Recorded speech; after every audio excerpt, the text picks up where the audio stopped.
Laughter, it's said, is better than just about anything. So how do you make people laugh? It's a skill many would like to learn, and in Melbourne, there's a school of laughter. Martin King has the story. A guy chops his fingers off and he goes into the doctor's, and the doctor said, "Why didn't you bring them in with you?" And he said, "Well, I couldn't pick them up." A funny thing happened on the tram the other day. Bev got on.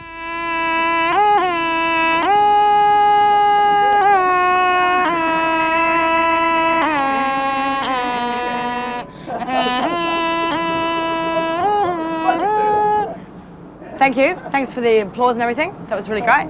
Stand-up comedy is going to be the new art form for the new millennium. What do you call a Spanish bloke that's lost his car? Carlos.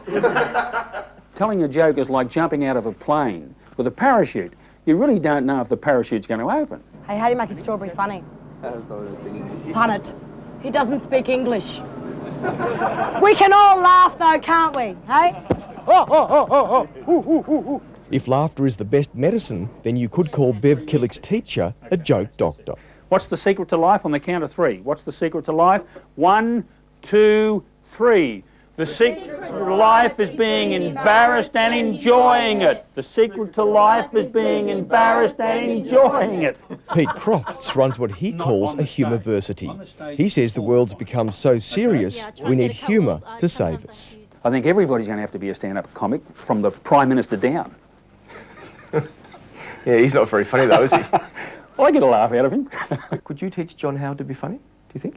I could get John Howe to be funny. Could you? Yeah, How would it'd you take a do lot of that? work. Yeah. My course has only run 12 weeks. I don't think I got that long. The former comic teaches comedians, public speakers, entertainers, even businessmen to give us a laugh.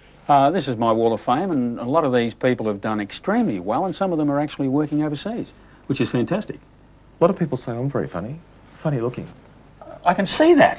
You're all stars in the making. Anything can happen. So the more work you put in, the more results you're going to get back.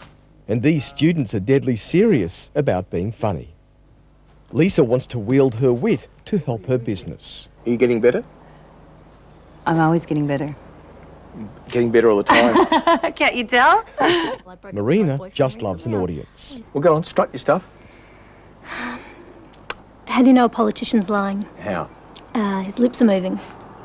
That's not funny. What are you, a heckler or something? What are you laughing at?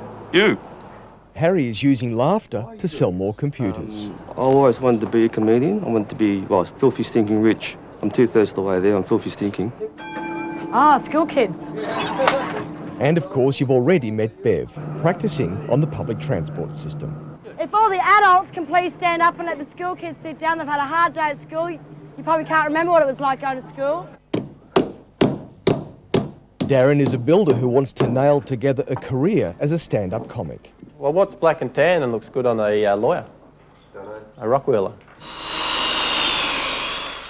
Why do you want to be a comedian? I can't build. Is he the funniest bloke on site? No. Who is? His dog is. I think everybody is funny, but our environment tends to program us and push the fun, the humour and the laughter deeper inside until it's hard to find. Wipe that smile off your face, settle down and get serious.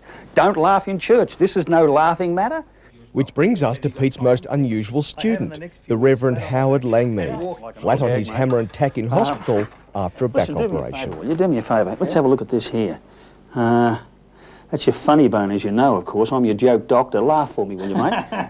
Oh, good, lovely. Thank you. This merry man of God is so serious about improving his puns from the pulpit, he even pays for lessons from his sickbed. I couldn't think of what to get a sick priest, so I got you some hot air. I've been accused of having a lot of hot air before today. Now listen, why do you want to be funny? Well, I'm a priest, and I like to share what I've got to share. I want to do my job with humour.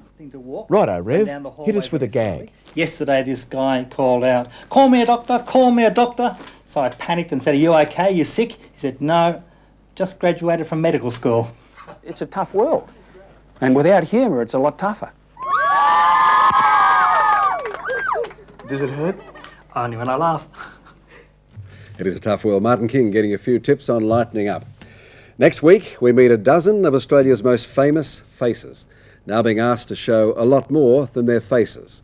Blokes like Brian Brown, Jimmy Barnes, Ernie Dingo, George Negus have been challenged to go the full Monty for a good cause. Yeah, it's a little shimmy. Jackets get down to here. Now this is going to be tricky. Shimmy him down. The old footy knee. Hey, what is this, Bob? It's just a bit of antifreeze, is it? Bit of antifreeze there from Bob. Why don't we just come out naked and put our clothes on? I reckon they're paying $200 to find out whether we're going to show it. Ooh, how far do they go? Not to be missed. That story next week. Until then, hope your footy team has a win. Have a fantastic and a safe weekend. Good night.